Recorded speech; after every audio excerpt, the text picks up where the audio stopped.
Hello, my name is Connor. I like to talk about Japanese music, and actually one album that I've been talking about all year would be the new Kanekoayano album, which is titled Ishi no Ito. This is a wonderful noise, punk, folk, rock, pop album. This is actually an album that I've already made 2 videos on, and also kind of a third as well. But anyway, what am I talking about here? Well, I'm talking about the same album again. However, this is the newly released solo acoustic version of that album. Kanekoayano is actually now a band with official members, one of which is named Kanekoayano. She is still a solo artist, and for that reason, this new album is actually the solo version of the band's album. This is actually something that she does for every album she comes out with. However, this is the first time that she is doing it for a whole project with other band members.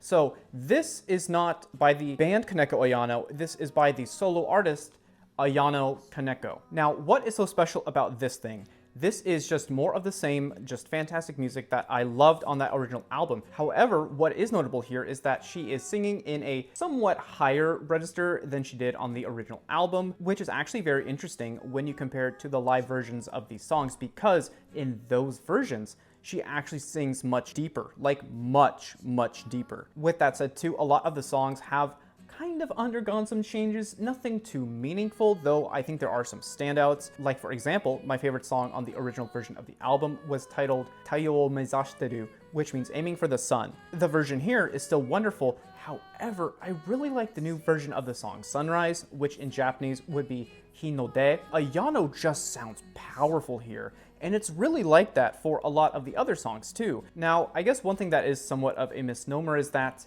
yes, she is playing every part of the songs here on this album. However, there is not much more than just the acoustic guitar. That actually changes on the final song though. This song is called Mizu no Naka, which means underneath the water or inside the water. This is really interesting because this song features a bass, the acoustic guitar, a banjo, and a drummer, all of which are actually performed by Ayano herself. So yeah, that is technically true, except it's really only on this one song. And honestly, that's all I could really ask for. I really loved the original material on the original version of the album, and this is just kind of like a nice dessert, I feel like. So I guess what I would say to Kanekoayano fans is that you need to listen to this. You have to find a way to somehow get your hands on this. I think I got it through Tower Records, and they shipped it to me. I think it was like $60 for shipping total, and I didn't have to pay any imports on top of that. It's really one of the best rock albums of the year, and you are missing out if you don't listen to it. And so anyway, thank you for watching, and I'll see you in the next one.